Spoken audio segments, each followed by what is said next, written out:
Let's be innovative. Let's challenge the norm. Let's raise the bar. Let's be the elite.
To be the best, one must beat the best. Ovals, road courses, the streets of iconic cities, race after race, the top sim racing IndyCar stars will battle it out. In sim racing, it doesn't get any better than this.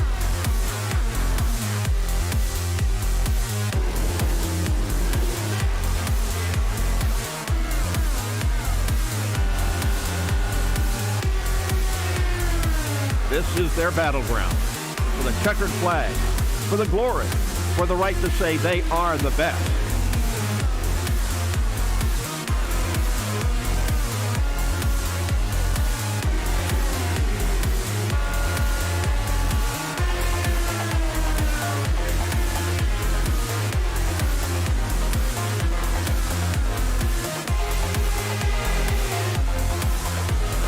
The cars and stars of the Lionheart IndyCar Series, presented by Butt Kicker, are ready to race.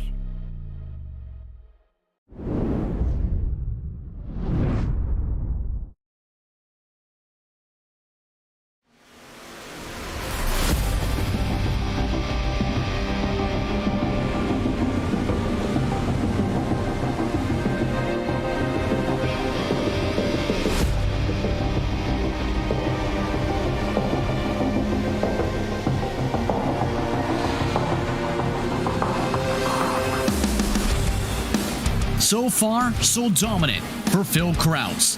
Phil Kraus has been an absolute lightning rod throughout the campaign, but things have slowed down a little bit with the stretch through August. Back-to-back third-place finishes for your points leader, but so far, it's been a busy time for drivers who have made their way to Twin Ring Motegi.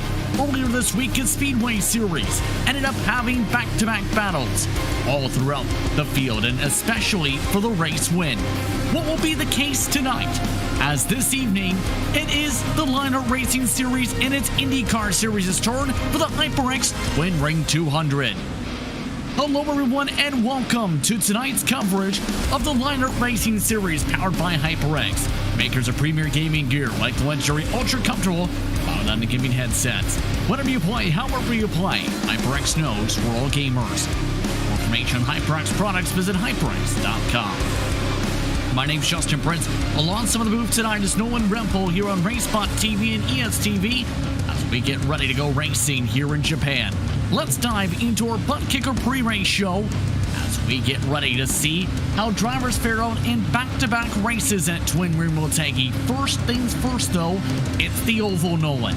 And it has been a type of racetrack. A lot of things can happen. But with these drivers, it's been a busy summer stretch. That stretch comes to an end tonight. It absolutely will, and you couldn't ask for a better track for that summer stretch to come to a close than here at the Twin Ring Motegi. This is one of those tracks that I honestly feel is criminally underused on the iRacing service, and I am so glad that it is finally getting the love it deserves with the Lionheart IndyCar Series. We saw the Speedway Series have one eventful race here on Monday night. Looking to see what these guys will be able to put together for the IndyCar Series proper on this Wednesday night as we get set to go racing in Japan. Let's take a look at the schedule presented by NLR. As we mentioned, back-to-back races in the midst of the stretch. It started at Road America, then at Michigan Worldwide Technology Raceway, also known as Gateway, and of course Motegi. But back-to-back races here in Japan. Keep in mind the next race on the schedule, too, Nolan, is the road course layout for Twin Ring Motegi. It's going to be an interesting stretch all the way to the championship for the Triple Crown Double Points Paying race at Auto Club. It certainly will, and even the road course in of its own right is one of the more unique tracks you can find out there, especially since it's one of those very few road courses that while it shares its facilities with that of an oval, it's not a oval like you might see at tracks like Daytona International Speedway, Indianapolis Motor Speedway, or Charlotte Motor Speedway. It is very much its own track, but it actually circles underneath the oval, particularly on the back straightaway and in turn number 1. So we're going to be seeing this oval stretching over top of that road course for this 1.5 mile oval track today as we get set to go race for the final time here in August. And obviously after that road course, we'll be kicking it back stateside to the Barber Motorsports Park, Milwaukee Mile, as well as Kansas Speedway before we have one final race across the pond over in Phillip Island, wrapping it up all the way in Fontana, California at the Auto Club Speedway come December. Speaking of Phillip has been dominant when it comes to our driver standings, presented by Butt Kicker. The advantage, almost 2 full races with the double point factored in for the finale. He's done everything he's needed to do with 9 victories, but it was Adam Blocker, remember, who picked up his 3rd victory last time out after a very slow start with 7 top 10s. He's up inside the top 5 of the point standings. Things are tight, mind you, though, Nolan.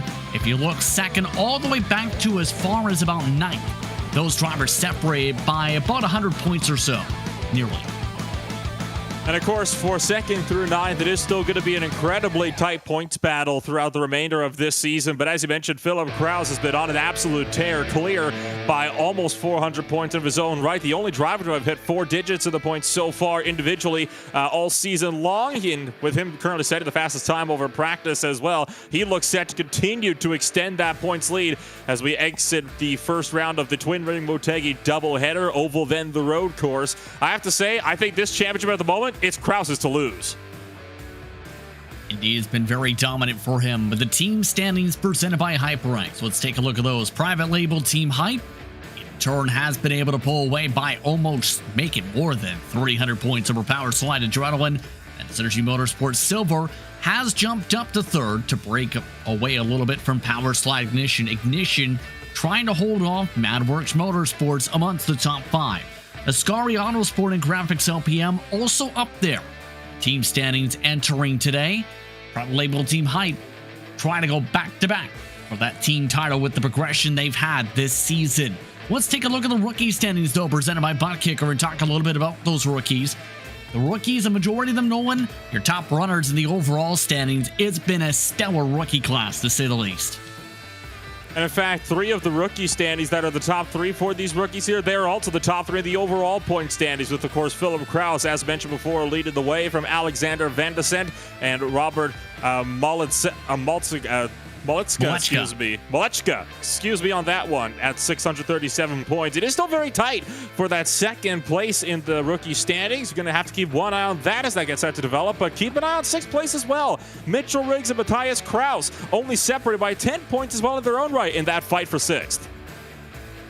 It's getting intriguing indeed for the rookie standings presented by Butt Kicker. Let's take a look at your series details presented by GSI.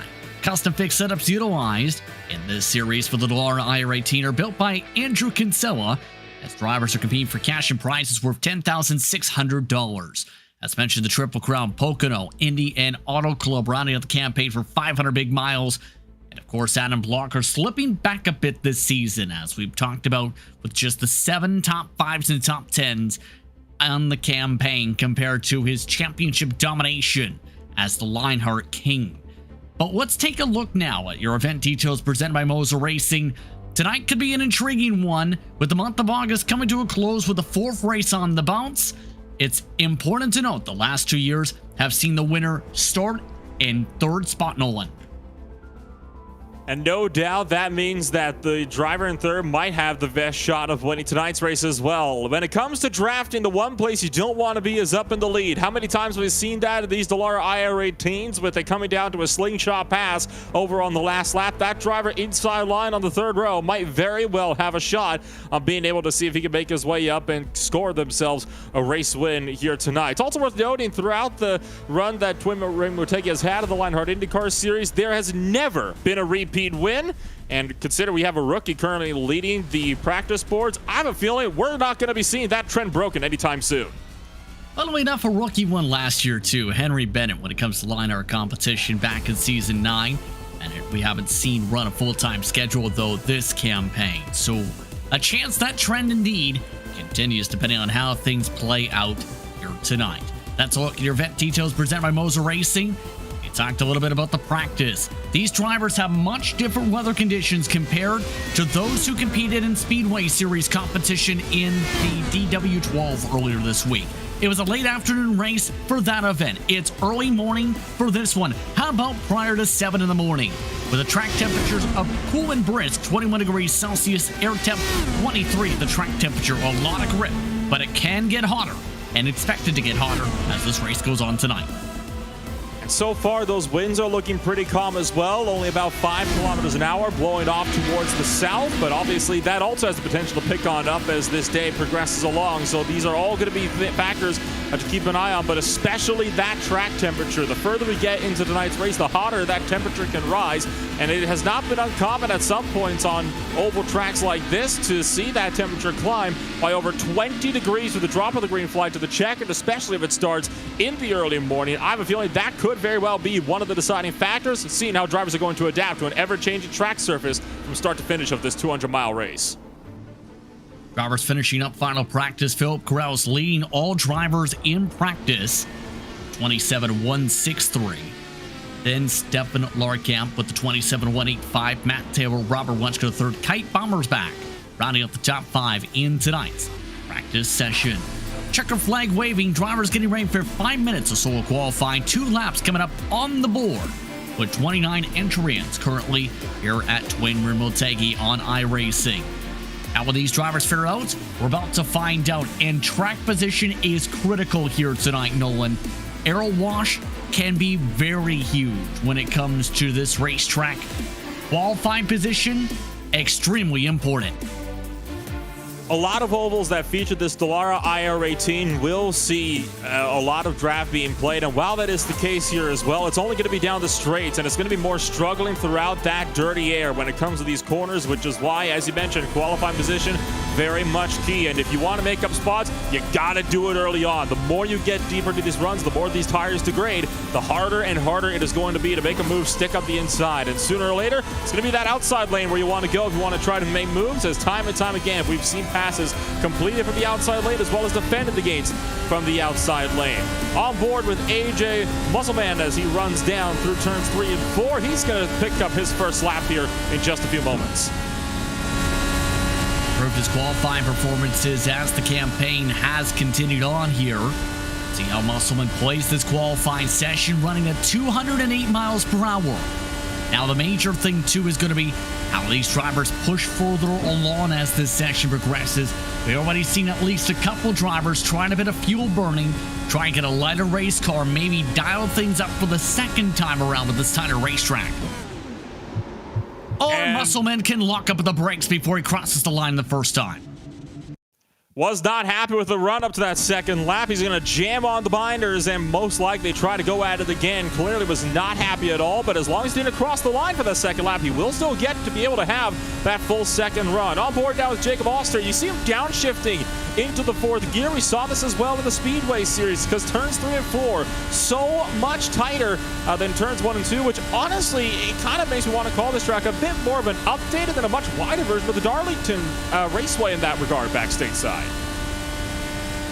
This egg-shaped oval, flat banking though at about 10 degrees. Jacob Oster in his series debut tonight. When it comes to IndyCar Series competition, the luck hasn't been there in Speedway Series action, but the speed has been seen. A 27-1 gets him to the top of the board so far in qualifying.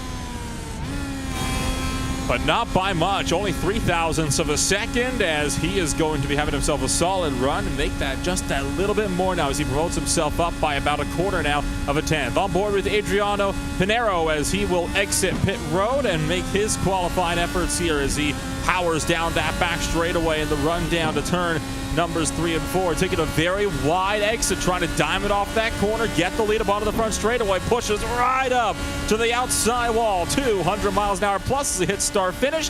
Is going to keep that foot pinned almost the entire way through 1 and 2 down the backstretch. Harold's been one of the top qualifiers throughout this campaign. Keep in mind, very lightning fast has been that 56.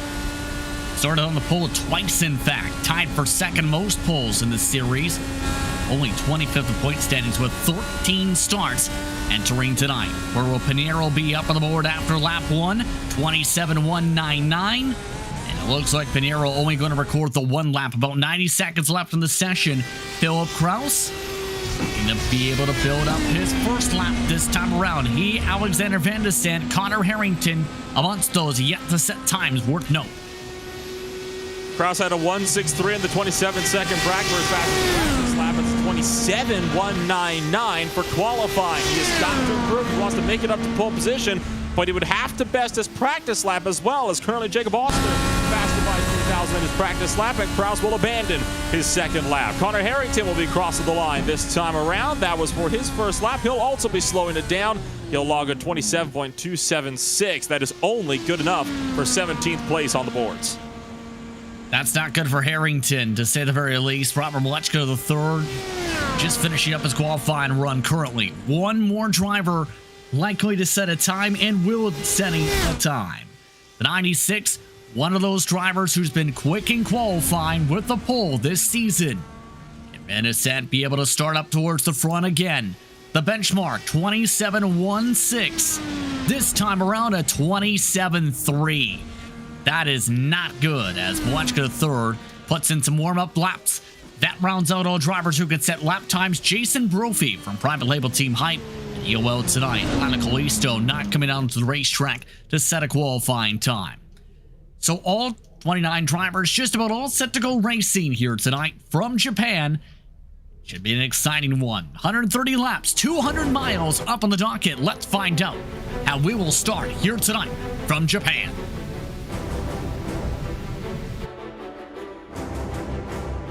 Race 1 in the IndyCar Series for Jacob Oster sees the number 82 start on the pole for Factory Back Motorsports. Robert Malechka III, just a few 100ths back, will start in second. Matt Taylor starts in third with Brian Beard, Matt Houston, and Adriano Pinero, your top 6. 1,000 of a second back from him is Philip Kraus. Alongside him is AJ Musselman, backing up that qualifying improvement this season. Kite Bombers back starts in 9th. Andrew Marquez, the top 10. Joshua Chin back in the field in the purple machine. Starts in 11th with Mike Rigney in 12th. Stefano Arkamp starts 13th alongside Luis Gonzalez Nunez, Kel Bensi, and Jay Brandt, the top 16. Connor Harrington starts in 17th. Tony Schowen back in the 18th spot. 19th goes to Mitchell Riggs with Joe Branch in 20th. Tyler Graf, your winner from the Speedway Series. Back-to-back, in fact, in Speedway Series competition, in 21st, though, in qualifying here. Tyus Cross starts 22nd. Adam Frazier and Andrew Gonzalez fuel burn did not work out at 24th. That's where the 41 ends up. Alex Gouillon in 25th. Alexander Van de Sant. Paul Jenkins, the last drivers to set times. Drivers who didn't set them, Lana Kalisto, and an EOL for the number 88 of Jason Brophy. look top to bottom at your butt kicker starting grid for tonight's section. Let's take a look at some of your featured onboard cameras for this evening's action. As drivers make their way to the grid, let's take a look at the Graphics Esports onboard camera. Tyler Grau carrying that onboard. Graphics Esports, world-class design for the real world to virtual. Visit GraphicsEsports.com. With the Next Level Racing onboard camera, it's Paul Jenkins. Take your racing to the next level. Visit NextLevelRacing.com. The Moser Racing on board goes to AJ Musselman, redefining sim racing. Go further, go faster with Moser Racing. Visit MoserRacing.com. And the HyperX on board goes to Adam Frazier. Whatever you play, however you play, HyperX knows we're all gamers, and HyperX is always in a game. 29 entrants for tonight's section from iRacing's virtual Twin Marine Motegi. Nolan, as we get ready to go, your keys to victory tonight if you want to win for Japan.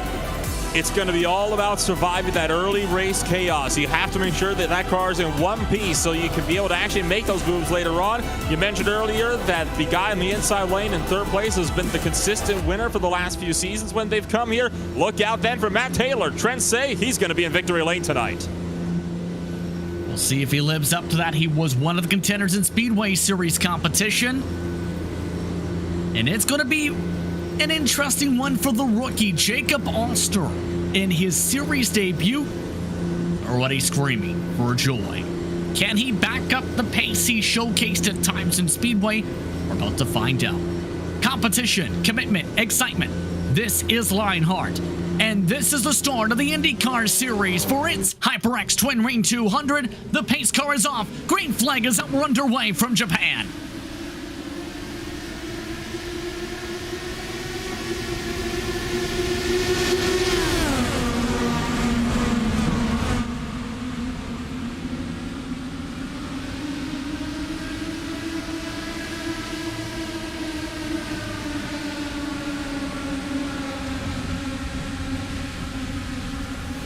And a clean start for Jacob Oster up at the front. Matt Taylor up to the third line, holds on to third. Adriano Pinheiro tries to jump up a couple spots, can't do so with Brian Beard up to fourth. Still fanning out, 2, almost 3 wide, deeper in the field as we power off of turn number 2 down the back straightaway for the second time tonight. And already Oster with an almost half a second lead, up by 4/10, and dropping back is Matt Taylor as he tries to maintain some positions. Off of turn number 4 on the inside lane, you had just seen Brian Beard get up and pass Matt Hudson as we blaze it back down into turn number 1. Something happened to Tyler Graf on the opening lap. The 98, your winner from Speedway Series competition. A broken axle already, contact down the middle of the backstretch.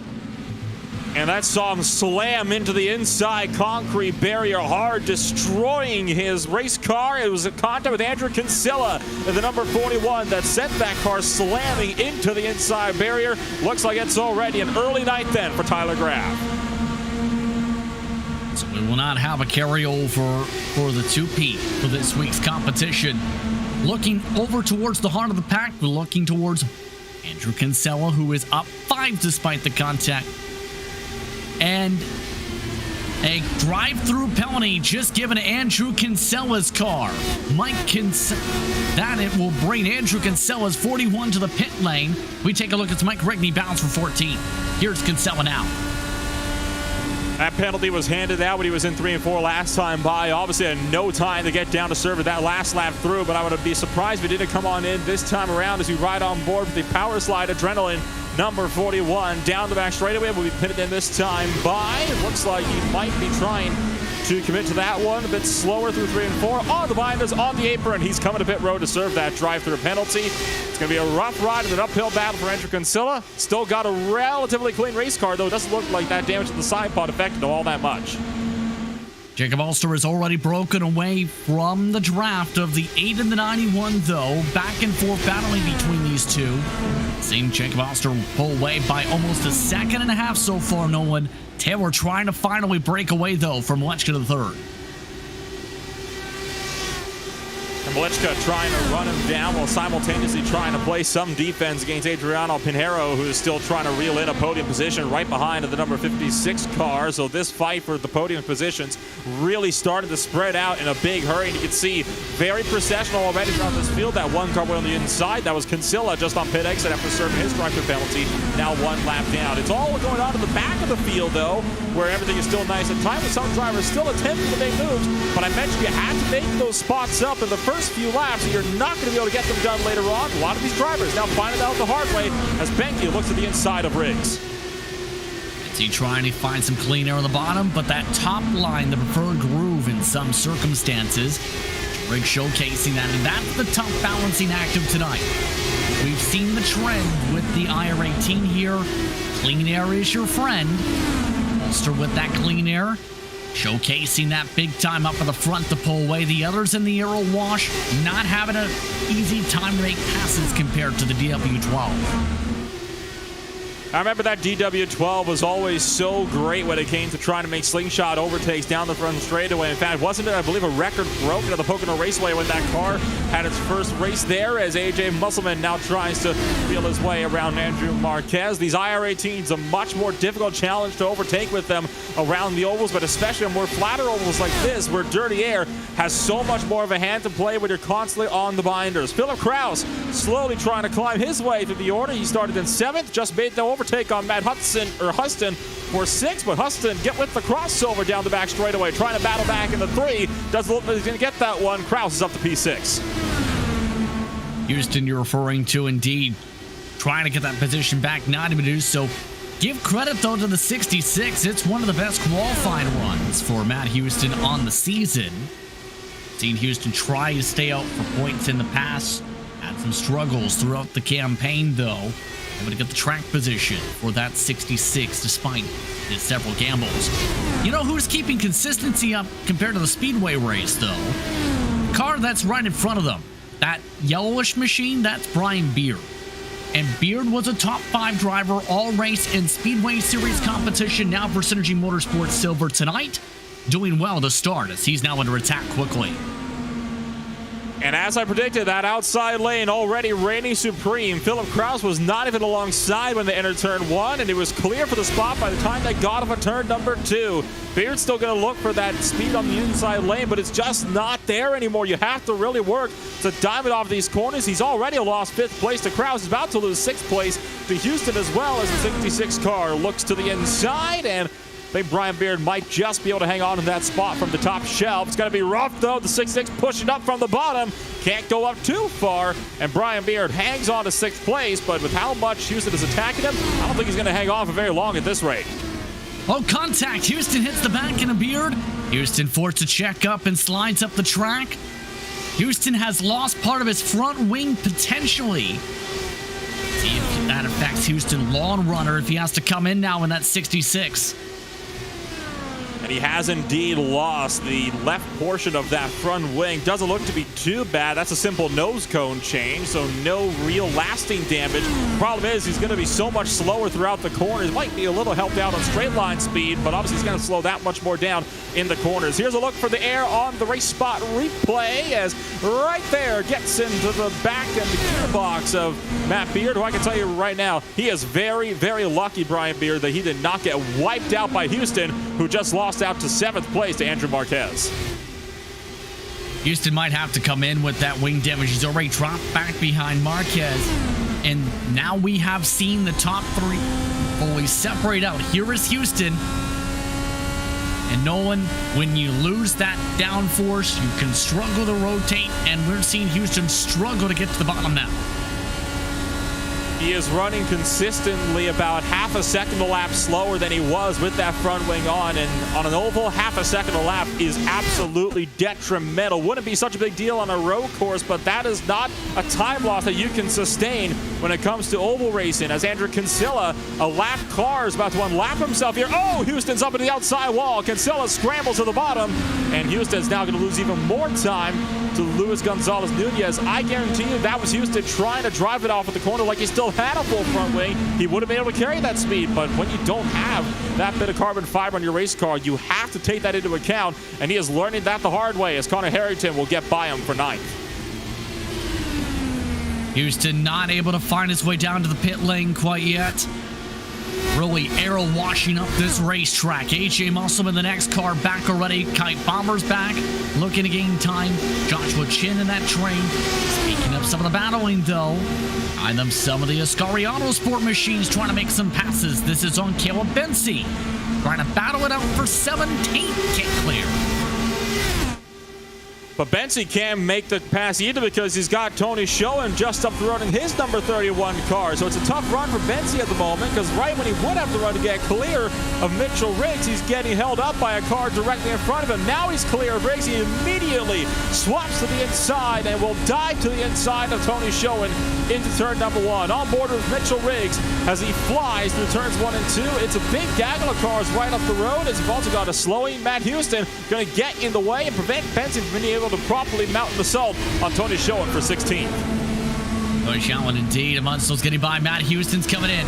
The 66 to the pit lane. That opens up the door for some of the other battles. Ariano Sport Machine not able to take a peek. Bensi trying to take a peek though. Now this is for 15th. Bensi with the slider. Able to complete the job as Schoen gives him a bit of a break. Coming off the corner nearly to the wall. Rough ride there for Tony Schoen as he just tracked out way too aggressively. Riggs will take full advantage of that save. Thank you very much. He'll pick up 16th place, says Houston going to go a lap down while fixing that nose damage in the pits. Mitchell Riggs still trying to close on up now to Caleb Bensi just up the road. We're going to look a little bit further down the order to Mike Rigney, who is just off of the back straightaway now. He is flying down, trying to catch up to Kite Bommersbach in the number 37 car as they charge to turn 3. You see Rigney trying those different lines. That line working really well compared to the 37. Rigney now trying to move up a +1 to the bottom of turn 1 and 2. To complete the pass and has the rotation to clear on fully. That's the thing you need to do, Nolan, right? Try different lines because that will be the important thing, to be able to rotate and find that clean air you need to be able to make these passes here at this point of the run. Worth noting, we're already over halfway over our projected fuel run, which was due to the sending drivers down to pit road at around laps 39 to 41 for the first time this evening, as still got these battles shaken up in the background. That's Alexander Van de Sande trying to look up the inside of Adam Frazier. 12 hanging strong from the 96 as Van de Sande will back out of that one. And that opens up the door for Jay Brandt, who's going to jump to the inside and try to break into the top 20. Van de Sande trying to make it 3 wide. Frazier forced to back out of it.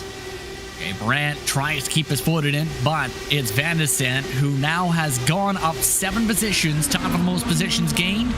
Jason Brophy, who is now trying to pass by Adam Frazier as well. Some of your top runners expected at least for tonight.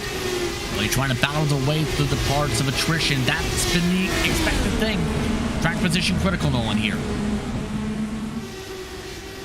Van de Sande clearly trying to make sure that he can position his car in the right place. Whoa, one driver way out of control in the background. That might have been Callisto as we keep with this fight down in the turns 1 and 2. Tony Schoen trying to run down Alexander Van de Sande, but now he's got Jay Brandt pressuring from behind. But I think that really shows some of these drivers already starting to struggle with these tires. You mentioned that track temperature earlier on, Justin, about how it was at about 74 degrees Fahrenheit, and that temperature now starting to slowly climb up.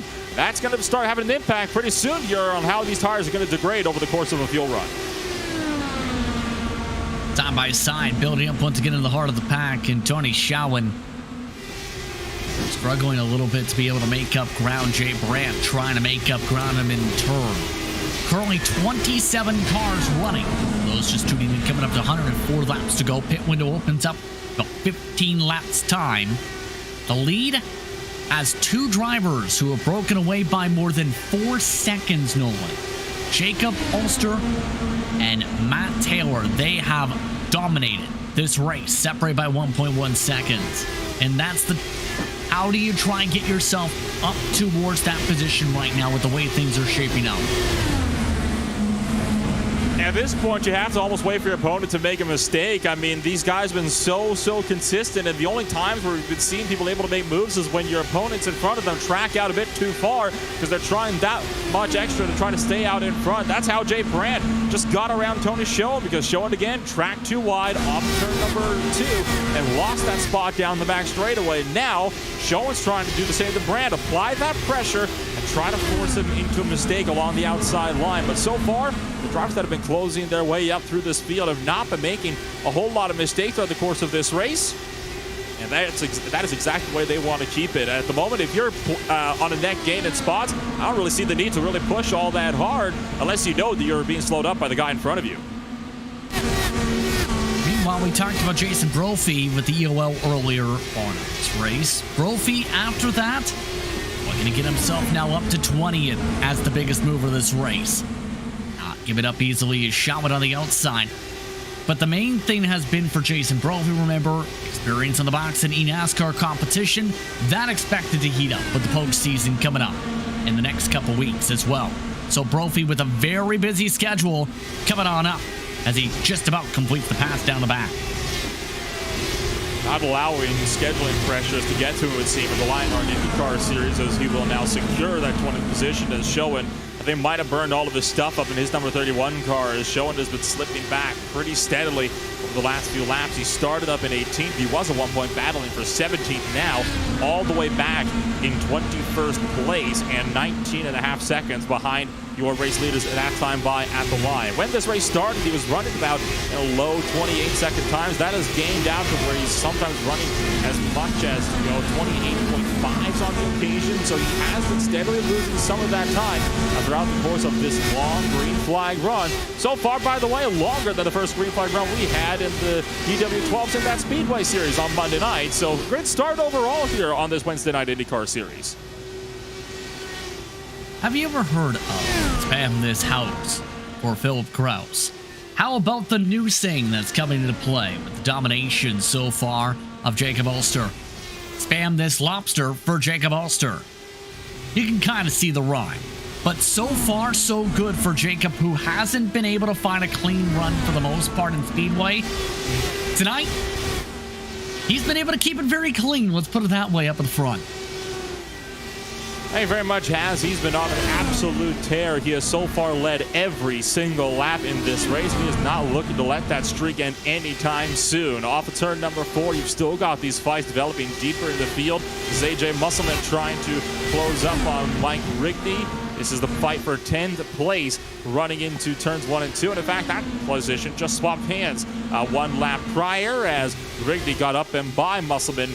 I believe that would have been down the back straightaway on lap number 33. So you still got position swappings going on ever throughout this field. And in fact, there's another one. Caleb Benzie to the inside of Stefan Larkamp. Benzie, after some of the battles earlier, starting to pick up indeed on this long run. That's where some drivers really can separate themselves, as we've seen over time. Long run kings. Some of the drivers seen about half a second of fall off so far in this run. Pit stops expected in the next few laps or so. And that's going to be the interesting part too, of who's been saving, who hasn't, Nolan. Because being able to stretch that fuel tank could be critical, since the projected window can be as late tonight as 7 to go without the draft. I'm not sure if you can quite save enough fuel to make it a whole 7 laps of the race, but you could definitely be close. And depending on how these drivers want to game their strategy out, there might be some fuel mileage games being played here, at least on these later pit stops. And of course, you have to keep it back to the tires as well, which no doubt drivers are going to be looking to swap out when they come on down into the pits as well. So it's all of these various little factors that make me just love IndyCar racing. I mean, you've got all of the constant fluctuating strategies up and down throughout the race, especially on the ovals, because they're never really as secure and set in stone with your strategies as they are on the road courses. There's a lot more factors constantly at play with one another. Traffic being a very big one at the moment, as Matthias Kraus about to lose a spot here to Alexander Van de Sande, as the 96 looks to the inside for 17th place out of turn 4. A bit out of shape for Kraus though on corner exit. That'll give the 96 easy position into turn 1. Turn 1 seems to be the main passing spot around the racetrack. You may have noticed, well, that interval did shrink down for a little bit. Lap traffic was a factor. Matt Houston in front of Jacob Alster did cost both Alster and Taylor a few tenths apiece into some of this traffic. No pit stops quite yet, as the window expected to open the next couple laps here. And the stat progressed now up to 17th with that pass with the 59 machine.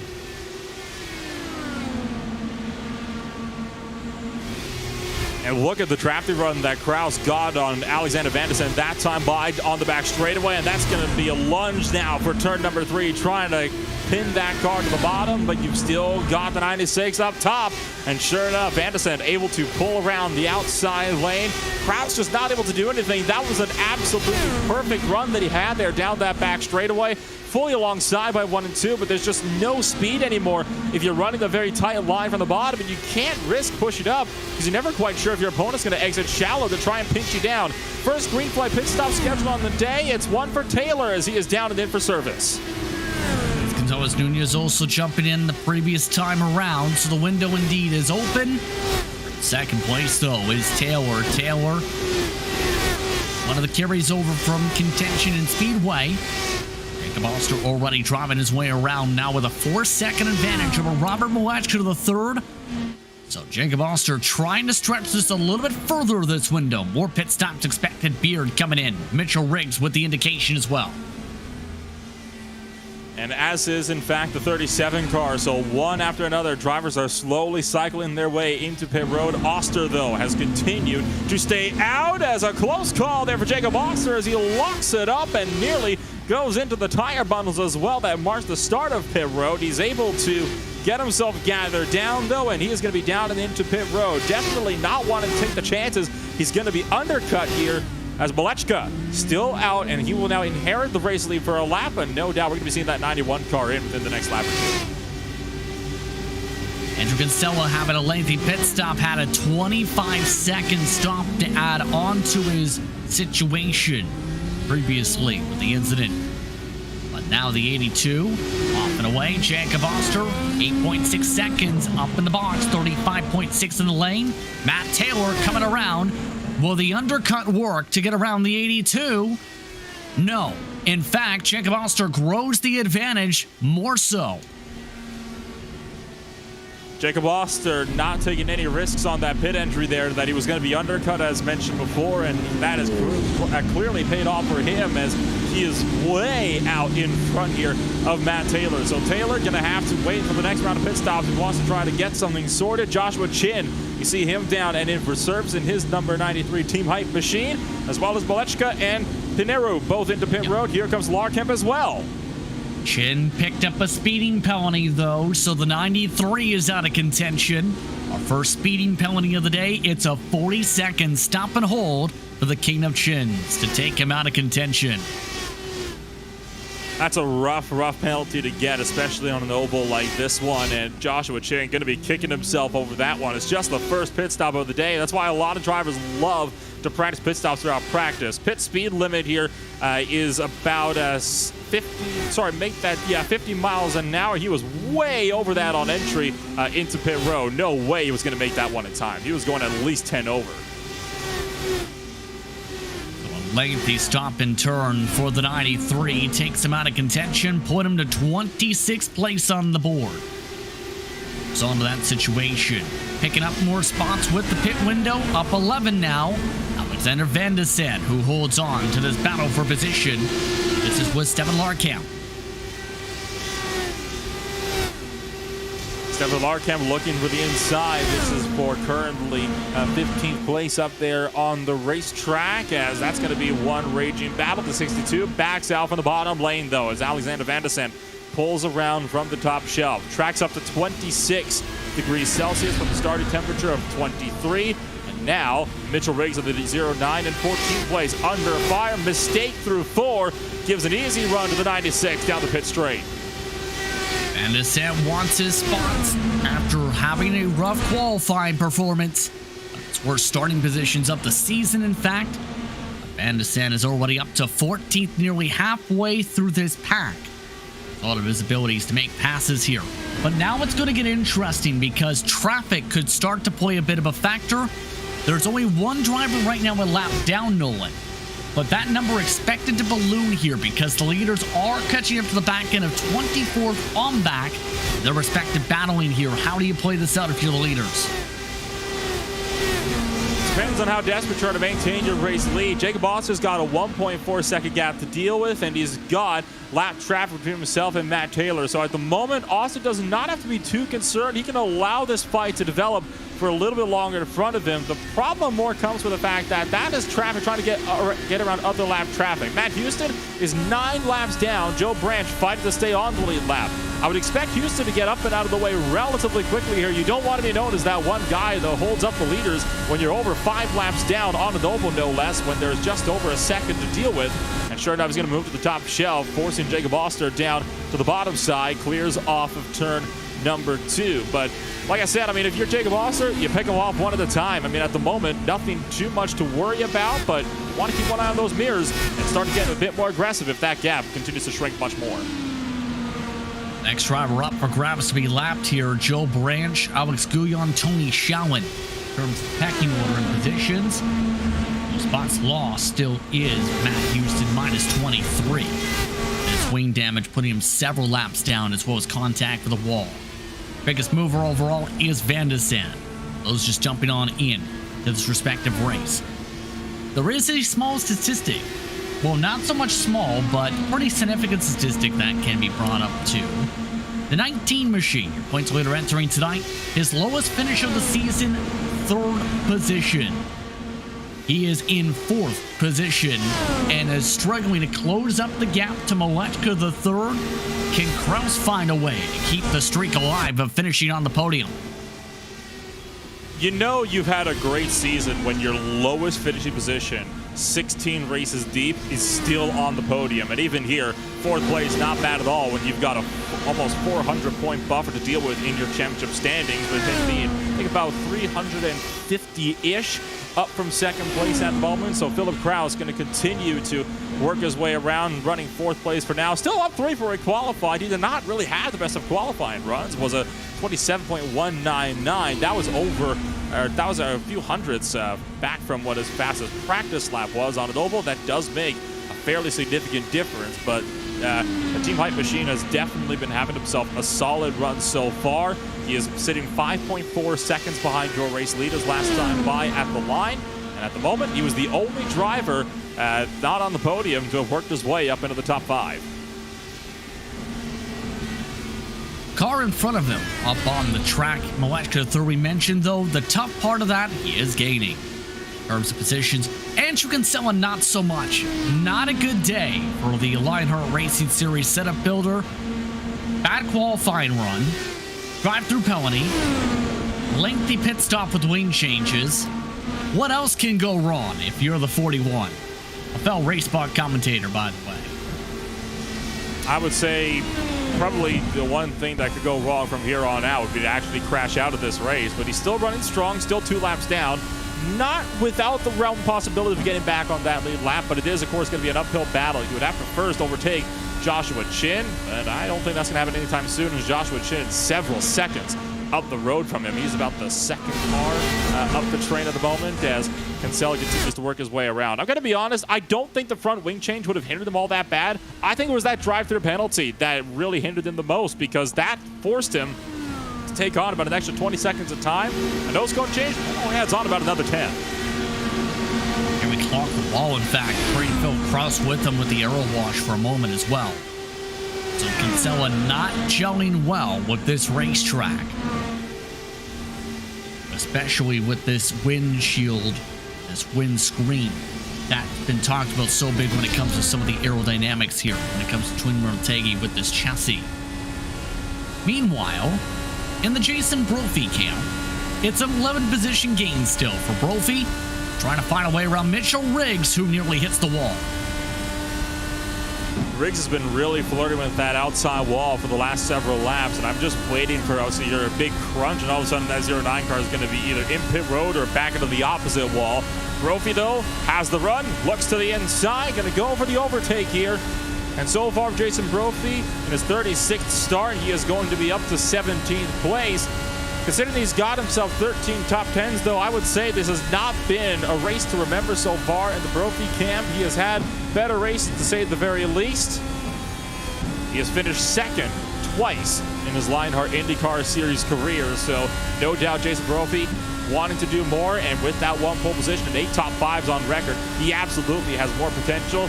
Quentin Rotegi, though, it's a very difficult racetrack. It's a driver's racetrack. Doesn't look like it. It's a lot more harder to drive this track, though, than a lot of people might suspect. So it doesn't surprise that some people happen to be struggling with it a lot more than others.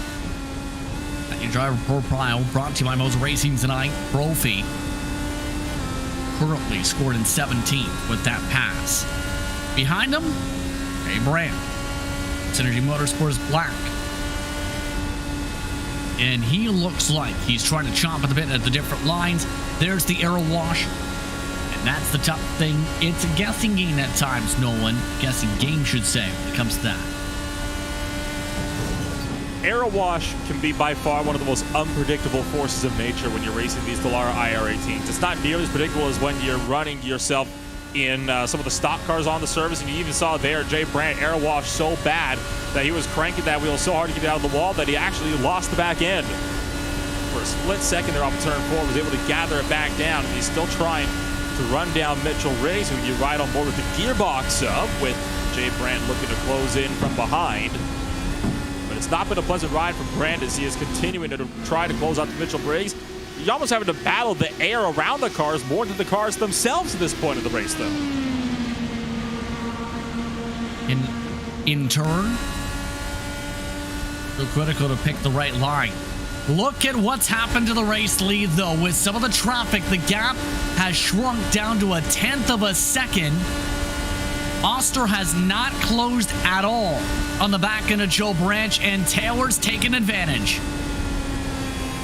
Last time by, Matt Taylor was about 0.4 of a second faster than Jacob Oster. He's got to run through 3 and 4, backed it up, diamond off the corner. He's got a huge draft down the front straightaway here and into turn 1. Will this be a move and a lead change for Matt Taylor? Yes, it will. You called it at the start. Remember, Matt Taylor had to start third if he wanted to move his way to the race lead. The trend is surely coming alive as he just made his way up into the race lead. First lead change on track tonight, outside of the pit stops. And Jacob Oster really backing it on down, it seems.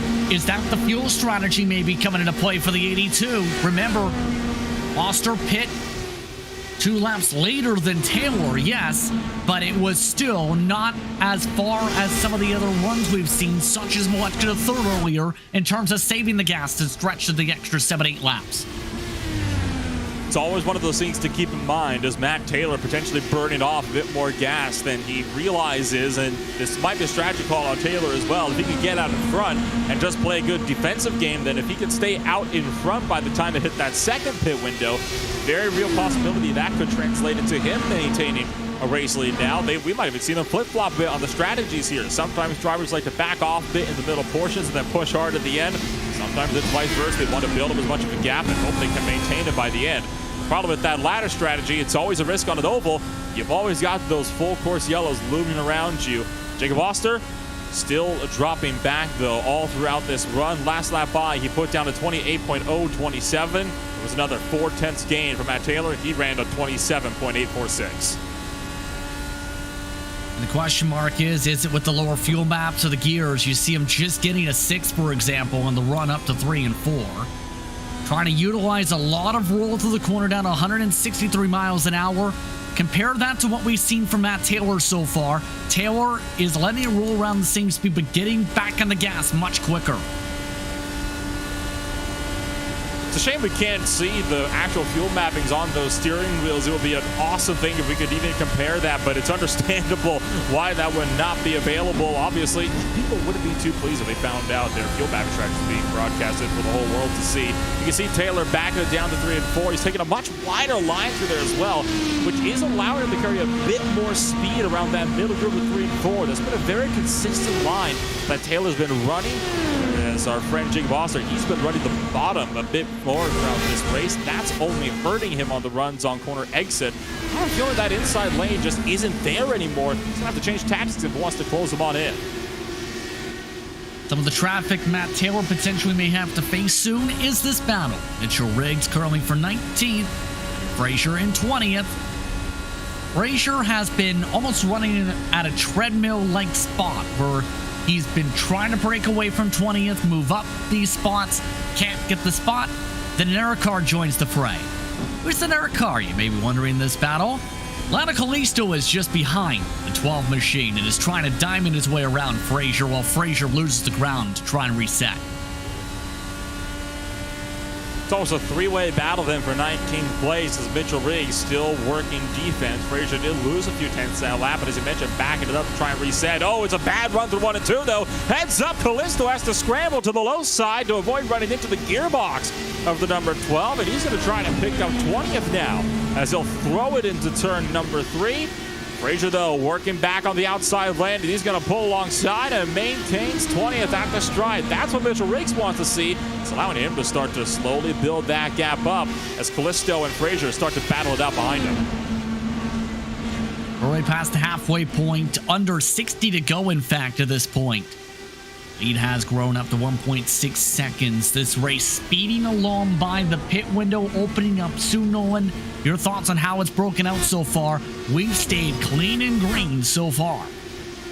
Considering all the carnage we have seen in the Speedway series, I think the fact that we haven't had a yellow flag yet is a surprise to be sure, but a welcome one for a lot of these drivers and makes strategy that much more easy. You run the tanks out and figure out what you're going to do later on in the race. Until then, one car exiting pit road, that was Matt Houston, who is just now leaving pit road. He is now going to find himself 12 laps down as he found himself coming on in for service on his lap number 59. Houston picked up a speeding penalty, though, to add to his wing damage. Nunez scheduled stop.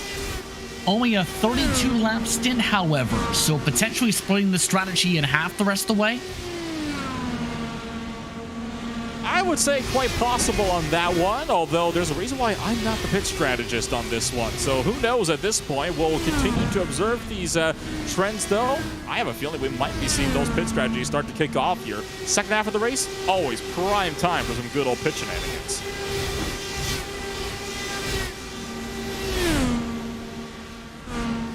And separating out throughout the pack, currently 21 cars are on the lead lap here at Twin Ring Motegi.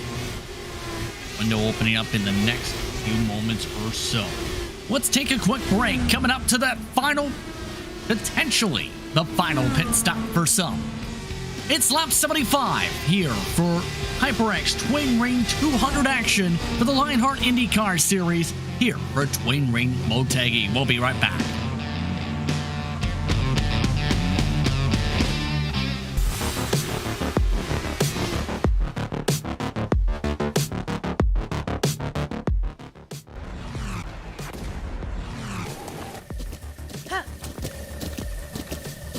With the Butt Kicker Gamer 2, what you see and what you hear is what you feel.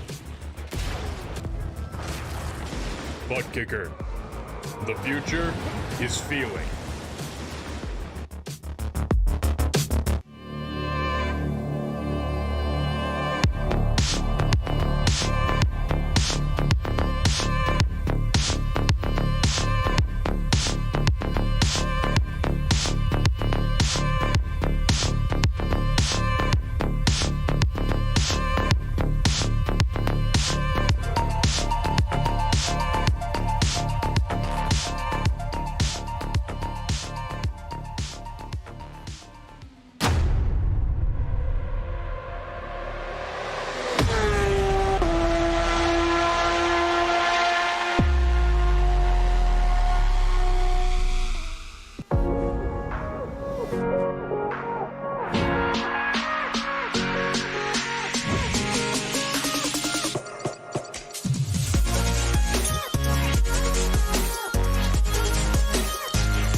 Welcome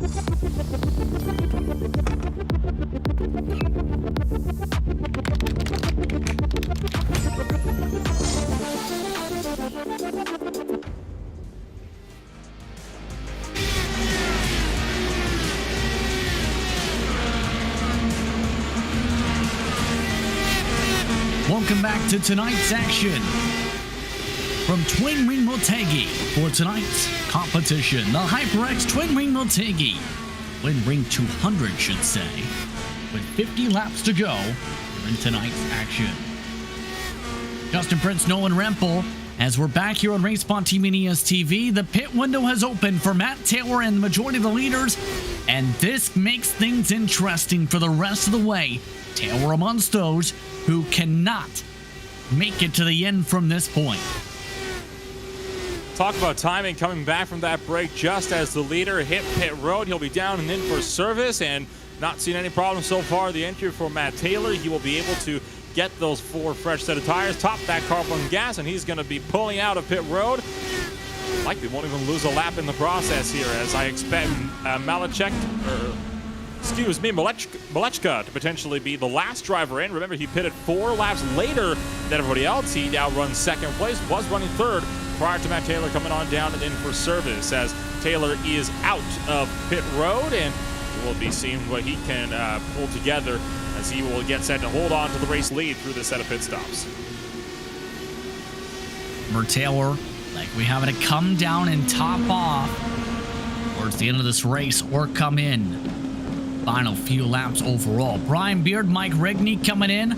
They're also out of that window to make it towards the end. Paul Jenkins, Caleb Bensey also coming in this past time around, as well as Kite Bomber's back.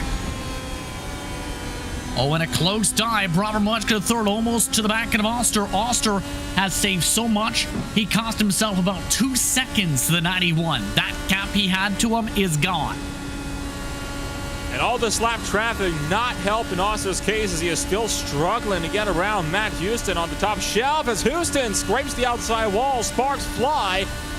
Malechka going to look to the inside, not seeing any damage for now on Matt Houston. That'll be something to keep an eye out, though, as Malechka looking to overtake Jacob Oster before they hit pit road. That doesn't look, they're looking to be pitting anytime soon, though. That's going to be a battle down for turn 1 as Malechka throws it in. Ilmowich race breaking out between these two. Malechka to the third's been saving most of the race. He now leads the race on track. Jacob Oster starting to pick up the tempo a little bit, lets it roll all throughout the heart of the corner. And keep in mind, if they can go an extra couple more laps here, they will not have to top off like Taylor has to. Mentioned at the very top of this broadcast when we were talking about that pit strategy, they would be about 7 laps short if they were to come on down at the later end of some of these pit stops. They would have to be saving fuel. It looks like Oster has been doing just that as he continues to work his way around. Now going to be set to go on to lap 44 of the stint, and he's going to be coming on down to pit road. I still don't think that's enough for him to be able to make it. That requires potentially 2 laps of saving to make it to the end on gas. Connor Harrington came in last time as well. Matthias Kraus also made it 44. More pit stop calls over the radio. Phil Kraus amongst them. Robert Malechka third with a 1.4 second advantage over the 19 is still going. Malechka to the third, looking like he's in a prime situation to make it to the end on gas. Oster still in the pit box. Just finishing up the fuel now, a 9.1 second stop. At the moment, Malechka is rounding lap number 44. This time by 41 laps left to go. At this point, Malechka is safe to the end on fuel. So this is a big strategy, and on cue, he's into pit road, as is Philip Kraus. So Philip Kraus is going to be in. He's also going to be good on serves. At this point, if you pit and you top yourself up with about 40-ish laps of gas, you're going to have enough to make it on to the end. A lot of these guys have already been out for about 43, 44 laps. So it seems like a lot of these guys have been looking to save on this run. Matt Taylor clearly was not one of them. Pinheiro coming on in at the same time here, though. So Pinheiro is also for sure good towards the end of this race. This is a huge play, though, for Taylor, who will now have a substantial lead over some of these drivers on the racetrack. He is the only driver, if not one of the few drivers, trying this gamble of going for an extra stop here, Nolan. How is he going to slice this out is a huge question. 5 seconds now the advantage over the fuel safe strat. Malechka III has the net advantage over Oster and Kraus now on that strategy.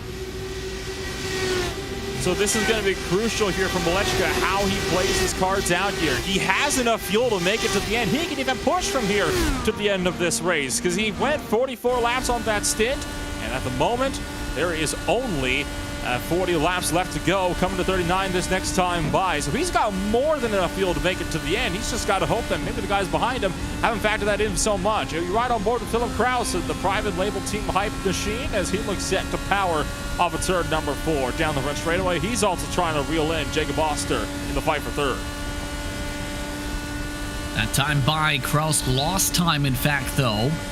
It's right around the bottom of the racetrack with Oster choosing the top. And that is the huge gamble Oster played here. He wanted the advantage in the first run. He got the advantage the first run on track. Malechka III kept in the same fuel mode and was able to take advantage of the 82 here on this strategy, at least for these two, for this window. The gap, by the way, up to Matt Taylor has only continued to extend from the pit cycle as it's now up to 6 seconds. So Matt Taylor is still in zero fuel conservation mode. I guarantee you he is praying for a caution right now. That is the one thing that could save his race. He's not safe at the end of fuel. He has to come down a pit at least one more time for a splash and go. Meanwhile, Lionel Callisto working his way up through the field. He's plus 10 spots so far in the afternoon. He's trying to close up to Mitchell Riggs. That would put him as the first car one lap down. That 97 car on a charge of his own so far. These drivers might need a bit of luck to be able to get that lap remembered, though. There is no Lucky Dogs, of course, Lionheart competition.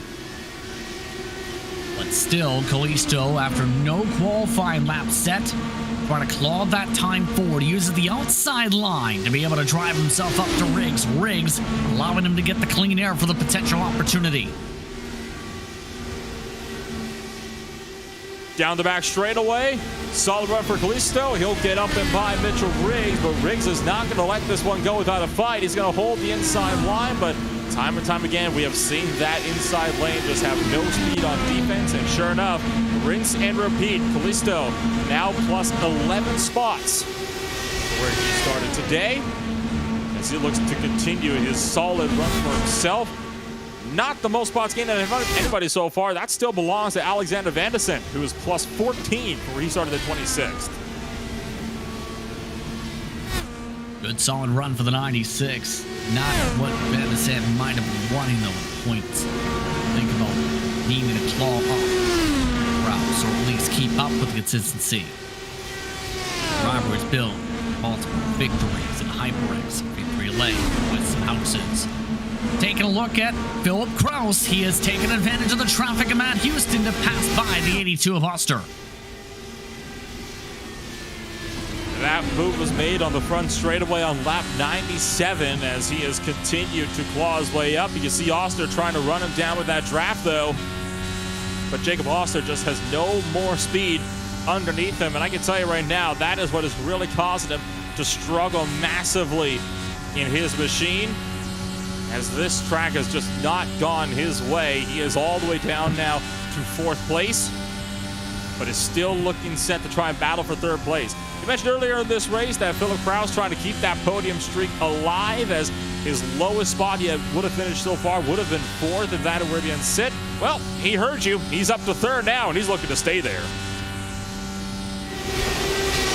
Guess who they're gaining on, though? Both of them, in fact, have gained a time all of a sudden on Robert Malechka III, who lost 2/10 last time and is now struggling as well in some of the aero wash. Malechka III's gap is dropping in quickly. The 91 has backed it down on the fuel. Might have been burning a bit of extra fuel to try to build a gap and now had to back off to conserve a little bit more, and that has started to really, really cost him. Remember, we believe this might be for the net race lead as well, assuming Matt Taylor is not safe on fuel, which at this point I think it's safe to say neither of us think that he is. He did come in 17 laps ago. Malechka only came in 9 laps ago, and Malechka, or at least was, safe on fuel. You can see Philip Kraus trying to run him down right behind as they lap Adam Frazier down in 20th place. We're about to have a fierce fight pick up here for second. Half a second the difference. You see Kraus now picking up the aero wash, in fact, from Frazier. But Kraus has been a bit more pushy, so to speak, by a tenth a lap on average the past while or so. In fact, the past 5 laps he's been quicker by a tenth of a second, this time held up by the traffic. And that's going to be the interesting cat and mouse game. Do you try and pressurize your opponents to burn up their fuel here? It's all about the mind games when it comes to high-speed IndyCar racing. It's the definition of high-speed games of chess at 200 miles an hour. Philip Kraus trying to still run down Malechka and still trying to, I imagine, pressure him into a mistake. We've seen it time and time again. This track is no longer suitable for passing on that inside lane unless you've got an astronomical tire advantage. So realistically, he's going to have to hope that Malechka either gets caught up by all this lap traffic up the road, or he finds himself making a mistake and potentially even taking himself out of competition. Taylor, still 8+ seconds. That gap continuing to grow. He is still not saving on fuel. Malechka struggles for second place. That becomes the question mark, knowing the strategy call for these three and everybody else here. When does Taylor elect to say it's time to come on in to be able to push here? Because, as you've said, 2/10 of a second quicker a lap over the past 20 laps compared to this pack you're following. It's always one of those challenging things, and at the moment I have a feeling Taylor is trying to build up at least enough of a gap so that if he has to come down for a splash and go, he's not going to lose the positions, or he might be able to at least run something down in the last few stages. Problem is, he's going to have to build that gap out not to 8 seconds, try at least 15 to 18 if he wants to make that strategy work. He is not pulling away enough if he wants to stay out in front, and all that power slide he's doing off these corners not helping things at all. That time by Jason Brophy, who picked up a speeding penalty during his pit stop. Got by easily. The our battles building up. They will pass by Luis Gonzalez Nunez, who has come into pit, and this is what we've seen from him with 57 to go. The 14 came in. Comes in 33 laps on this stint. Now with 25 to go, Nunez coming on in and sliding into the box. That was honestly a perfectly executed pit entry there. He's angled himself flawlessly for pit out, and you have a feeling he must have practiced that, because look at that. He's able to just rocket straight out of the pits and not have to worry about spinning up those rear tires all that much. So Nunez trying to save as much time as possible in the pits. I think he was also in the same boat as Matt Taylor, not safe to the end on field, but rather than run that tank out, he wanted to have some room to play around in this field, so he pit extra early instead. Now he's going to be able to have a bit more time to play around with strategy here on his fuel map settings, being able to try to run down some extra spots here in these closing laps. Matt Taylor also in a pit road. Matt Taylor from the race lead has tapped out with 22 laps to go in this race. Question mark will now be for Taylor. Can he find a way to get up to Malechka third? Kraus and Oster, the gamble hoping for a potential caution, not coming in.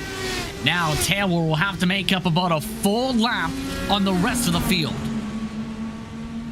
Might even lose a lap here as Malechka's coming around through 1 and 2 right now. Matt Taylor down in turn 2 as well, and Taylor's going to hit the back straightaway just in time to not lose a lap. But there you see Malechka, that red and white car way in the background.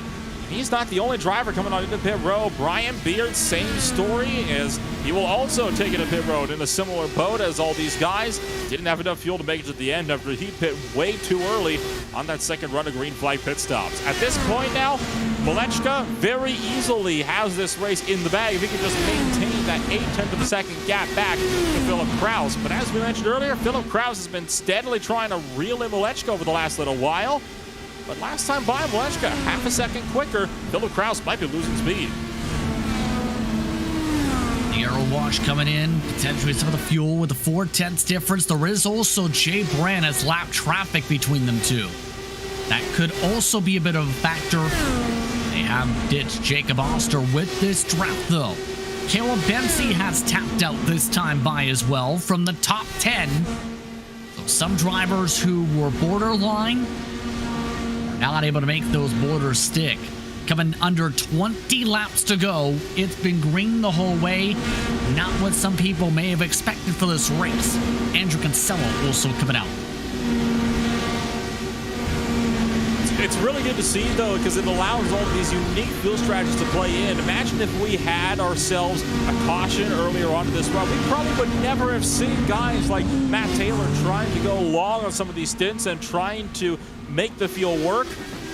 We thought this was going to be a three-stop race at the top of this thing, but it looks like Malechka, Kraus, Oster, and more have just turned that around and made it a two-stop strategy. Hey, if it works, it works. They're making it work right now. Benzie's out of pit road. He's down in 23rd place, though. Now one lap back. We're left with 15 on the lead lap. First spot picked up in turn for Matt Taylor, who is 24 seconds back of your race leader in Malechka. 17 laps to go this time around. Gap still 9/10 of a second. Kraus wanting some space to work to get around the traffic that you see in that background. It is not getting given, though.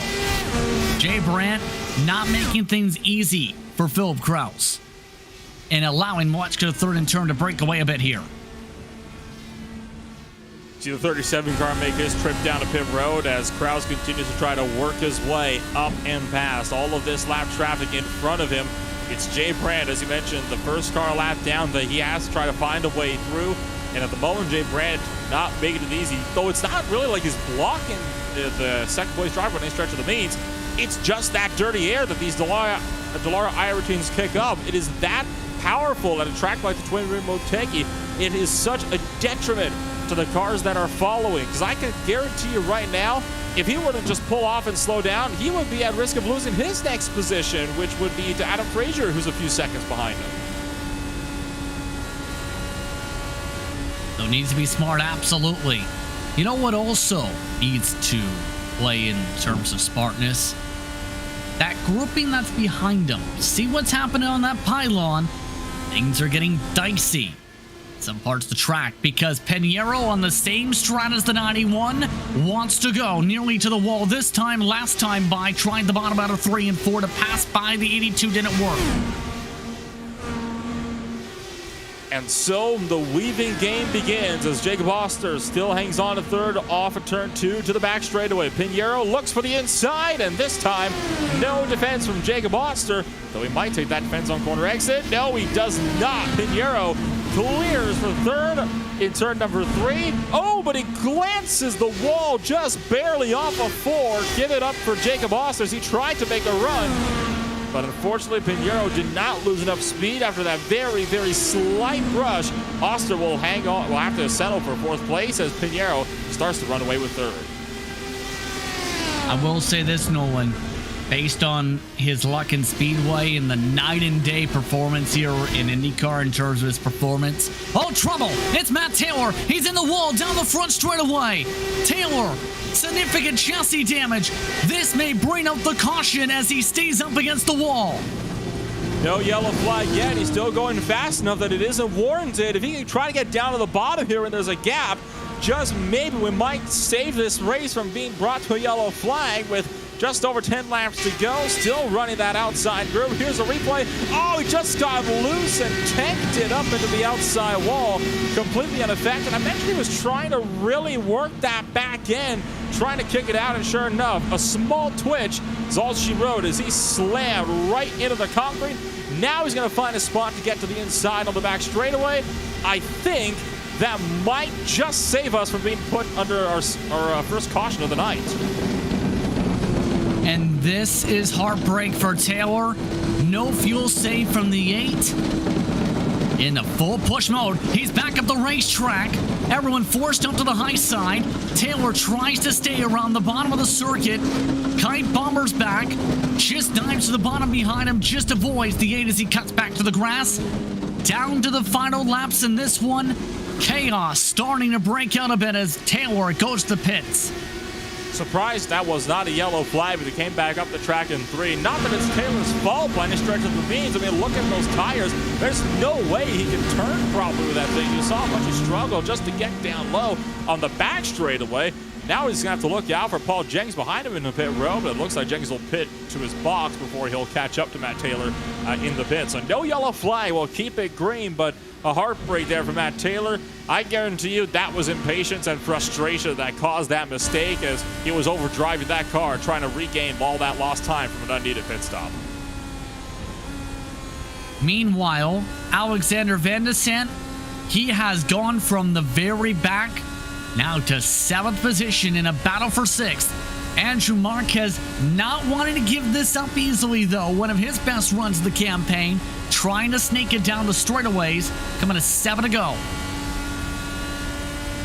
7 laps to go. Van de Sant trying to reel in on Marquez down the back straightaway as the weaving game begins. How many times have we seen this at tracks with longer stretches, most notably the Indianapolis Motor Speedway? But it is applicable at just about any racetrack you go to in these Indy cars, and so far, Marquez playing that weaving game to a T, but it might be all for naught as Van de Sant still that last time by, faster by about 3.5 hundredths of a second. He's mitigated the amount that Van de Sant is closing in, but he is not taking that away at all. Van de Sant up to the gearbox. He's going to get by within the next couple laps here if Marquez isn't careful. Marquez is borderline on the fuel as well, pushing hard up off these corners. Van de Sant takes away the high line. Coming around to 5 to go this time. Van de Sant looking for a race high 6th position with the run off the corner. He's now able to get it down in towards turn 3. Trying to gain his 20th spot on the evening. In fact, he has. You saw a lunge from Marquez as he tried to shut the door. No room, though. Van de Sant will move his way up to the 6th place. So a solid run here from that 96 car. I don't think he's going to have any complaints when this night is over, short of the fact that he could have been up here fighting for these positions from the very get-go if he had just been able to put together that qualifying run. But sometimes it's what you can do later in the run. Sometimes it's not all about qualifying, as we have seen time and time again throughout the course of the day. Coming to 3 laps to go this next time by, and still got less than a second to the race leaders. All to say, Philip Kraus gained a few tenths on Molechka third. Molechka third has regained those few tenths back in the midst of the aero wash up towards the front. Still keep an eye on Van de Sant, who holds on to 6th position by a sizable margin now. But with 3 laps to go, we've passed the point of no return. Next flag ends the race. What a night it's been in this one. Fuel save to the max. Seemed to have been the play, it seems. And now we'll see if everyone can make it to the end. This is going to be important. This is going to set a record for, honestly, one of the fastest IndyCar races I've ever had the pleasure of calling. It has been one of the most entertaining as well, as this has just been non-stop action from start to finish. See Van de Sant losing a position, but it is an on-track position, not a timing position. That was Caleb Benzie unlapping himself from 16th place. Van de Sant looks like he's going to let that one go. No point in fighting it out. You're pulling away from the guys behind you. You're not going to catch the people in front. Why risk it fighting the lap car? Coming up to the white flag, this time by Robert Molechka III. Started off this race on fuel save mode from the get-go. And for the 91 machine, the fuel save paying off. 2 more corners to hold on. Molechka III looking for his 2nd victory of the season. His first came at Iowa from a 3rd place starting spot. Tonight, Molechka III from a 2nd place starting spot will pick up the victory. Checker flag is out. The HyperX Twin Wing Motegi 200 goes to Robert Molechka III. What a run for Robert Molechka as he finds himself with a race win of the Twin Ring Motegi, as one by one drivers start to cycle their way across the line. It has been a race and a half as this has just been an absolute pleasure of a race to commentate. I mean, you couldn't ask for a much better race than Motegi, the caution-free, with a great pit strategy, decided the outcome of this race. You love to see it, and I no doubt Malechko loves to see it as well. All that hard work and the gambles on fuel paying off. Phil Kraus keeps up his podium streak in turn, and Adriano Pinheiro picks up a career-best third spot as Malechko III gets to celebrate win number 2 of 2022 for Power Slide. First caution-free race in the history of Twin Rear Motegi for the Lionheart IndyCar Series as well tonight. A strong performance for the 91 as that brings us into our unofficial race results. iRacing's virtual Twin Rear Motegi. Brought to you by SimRace247.com. Let's take a look. Power Slide Ignition picking up the victory with Malechko III by about 0.7 of a second over Philip Kraus. Adriano Pinheiro rounds out the top 3. Jacob Oster in his debut started on the pole and led much of the way. He'll save having to come in big for the 82, drops him back to 4th. Connor Harrington quietly finishes in 5th, and it's Alexander Van de Sande after a rough qualifying performance in 6th. Andrew Marquez, Devin Larkamp, Matthias Kraus, rounding out the lead lap drivers, and AJ Musselman, 1 lap down, picks up a top 10. Jay Brandt finishes in 11th, Joe Branch in 12th. Luis Gonzalez Nunez, after an extra pit stop, does get to 13th. Adam Frazier, Brian Beard, Caleb Bensi, Kite Bombers back, Mike Rigney, Joshua Chin, all with lap down. Lionel Kalisto, the first 2 down. Mitchell Riggs finished in 23rd tonight with Alex Guyon in 22nd, while Jenkins followed by Tony Schauman, Andrew Kinsella, Jason Brophy, the drivers who take the checker. Amongst those in the DNF club, Matt Taylor, Matt Houston, Tyler Graff for tonight's action. That's a look top to bottom at tonight's running order here from iRacing's virtual Twin Rear Motegi. As that brings us into our HyperX post-race show, because the Hyper Lionheart Racing Series is powered by HyperX, makers of premium gaming gear like the legendary Ultra Comfortable, a line of gaming headsets. Whatever you play, however you play, HyperX knows for all gamers. For more information on HyperX products, visit HyperX.com. Drivers currently in the midst of gathering themselves up for tonight's celebrations. But the celebrations already see one driver ready to begin.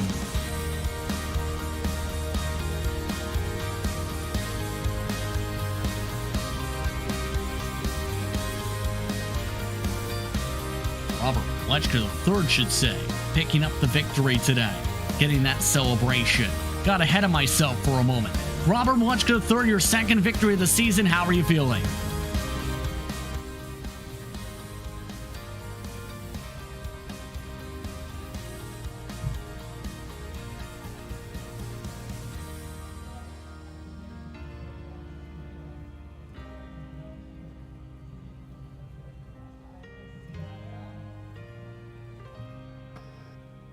I think we're all kind of surprised that went green with how kind of easy it was to pancake the wall off 2 and 4. But nonetheless, yeah, we'll take the win, number 2 in the season, like you said. And a shame, Phil got held up a little bit. Typical Motegi, though, he probably wouldn't have done anything, but I wish he could have at least had a shot there. But all in all, a great win for us at Power Slide. Talk us through the battle towards the end of this race as well that built up between yourself and Phil Kraus. What was the nerves like knowing you were both on the same strategy with the fuel save from the get-go? He was trying to close in, but the traffic came into play big, it seemed.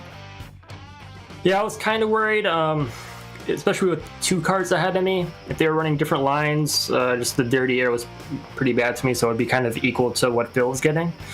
But as soon as, I think it was Chin got by a lap car, I kind of just played that gap to keep the lap car between me and Phil. And then kind of same with AJ. I knew, AJ was ahead of me, kind of running similar lines. So if I could just kind of give Phil some air, there's no way he was going to get close to me. But yeah. Well, the next race in the campaign is back here at Twin Rear Motegi for the road course. How confident are you about the road course side of this facility? Oh, not confident at all. If I finish top 15, I'll take it. I've only done one open race here, and it did not go well. So, yeah, honestly, just minimize the damage, and that's really the best I can do. Congratulations once again on your second victory of the campaign, Robert. Yep, thank you, Justin. Robert Munchkin, third for Power Slide Ignition, coming away with the victory tonight. Second spot went to Philip Kraus in this one, in what was an eventful one. Standing on by after what was an impressive run for Philip Kraus. Phil, your top 3 streak continues tonight. Talk us through your evening. Yeah, Justin. It was a pretty boring night. It was pretty hard the first 70 laps to really ever get around anyone. So we were just, most of us were just playing the fuel number, trying to cut out that stop that a lot of people ended up having to take at the end, and just work our way into good track position for the end of the race. And we worked ourselves into third place after Matt had to do his final stop, and was able to get by Jacob. He got caught behind a lap car, and after that, just kind of settled for second. I was never going to get by Rob, really, with the way the dirty air is here. It's just it's so hard to pass unless you're caught in someone else's dirty air. But yeah, definitely another really strong race for the number 19 private label team hype car. Hoping to continue that form at the Motegi Road Course. Let's turn the attention towards that, because this road course is an intriguing one. It goes underneath parts of the oval, in fact. How would you describe the confidence levels to be able to move your way around Twin Ring Motegi, to be able to keep up a solid streak of solid runs in the road courses this season, to say the least? I've only run the Motegi Road Course once. Actually, I don't think I actually ran the race, but it's a decent track to lap. I definitely enjoy it more than driving around the oval, but I'm biased as a road course merchant. There should be a few decent chances around the lap for overtaking. We'll have to see how it plays out. Kinsella's road setups are usually pretty decent, so looking forward to it and hoping to have another good run there. Thank you very much for the time, Phil. That's Philip Kraus coming away second tonight. Adriano Pinheiro on the podium for the first time in 2022. Meanwhile, Adriano, welcome to the podium. How does it feel to be on here for the first time this season? Good night, guys. I still speak little English. I apologize for that. It's hard to answer any question. I will try to speak some words. First of all, I want to congratulate Robert on his victory, and Felipe on his second place. I'm happy with the result. It's my first podium on the Lionheart League. My performance in the championship is not good, but I hope to improve in the next rounds, and I will try to get more podiums. I appreciate the opportunity to be here. I also thank the Lionheart League and your sponsors for the opportunity to be a member. It certainly is a great pleasure for me. I feel welcome by everyone. And finally, I want to congratulate you guys on the broadcast. Good night, guys. Thank you very much for the time, Adriano. Adriano Pinheiro, directly to the point. Nolan Rempel, your final thoughts and your points. Holy cow, what a race for us here tonight at the Twin Ring Motegi. I did not expect coming into this race we would get something that was caution-free, especially with this being the first caution-free Motegi race in Lionheart history. But I am glad that I was here to witness it, because while it didn't have the carnage that an IndyCar race usually does, they made up for that in full by one amazing pit battle that raged all the way down to the last lap. And it was honestly just incredible to see these guys figuring out these moves, trying to figure out what was going to work where, all while trying to battle it out with each other just inches apart. You can't ask for a better IndyCar race than something like that. An eventful one indeed, but the next race, keep in mind, is on the road course in a few weeks' time. Drivers will have a bit of a chance to get a breather until September the 14th, but take GP circuit in the facility at 10 p.m. Eastern Time, 7 Pacific, in a couple weeks' time. But on that note, it's time to thank the presenting sponsors of tonight's action. Butt Kicker, first up. You're passionate about sim racing, but it almost feels a little flat compared to the feeling of driving a real car. Now you can actually feel what it's like to drive a race car. Butt Kicker haptic hardware and software, easy to install, let you feel every bump in the track, slip of your tire, and engine red line. Tactile feedback is so accurate and realistic, you'll be driving faster and having more fun than ever before. The Lionheart Racing Series is powered by HyperX, makers of premier gaming gear like the luxury ultra-cool, comfortable, tall line of gaming headsets. Where you play, however you play, HyperX knows we're all gamers. For more information on HyperX products, visit HyperX.com. Global Racing is an industry-leading cockpit and motion simulator manufacturer that created the most immersive experience possible for the global sim racing community. Take your racing to the next level and visit nextlevelracing.com. Moser Racing is revolutionizing sim racing with the development of industry-leading hardware and software products like their R9 direct drive wheelbase and GS steering wheel. Featuring zero-delay wireless technology made from high-end materials, Moser Racing delivers the precision you need to reach victory lane. Gomez Sim Industries are makers of high-end esports equipment and controls. Precision built using nothing but the best materials available today. Passion, handmade craftsmanship drive each made-to-order build, creating a driving experience like no other. Visit GomezSimIndustries.com. But it's not just those names, but so many more that help bring the action for Lionheart Racing Series competition. For more information, go to LionheartRacingSeries.com. But on that note, it's time to say goodbye. For my broadcast partner tonight and Nolan Rempel, for our producer Hugo Wees, I'm Justin Prince saying so long, enjoy the rest of your evening. Congratulations to Robert Maliska III, your winner of the HyperX Twin Ring Motegi 200, here from iRacing's virtual Twin Ring Motegi.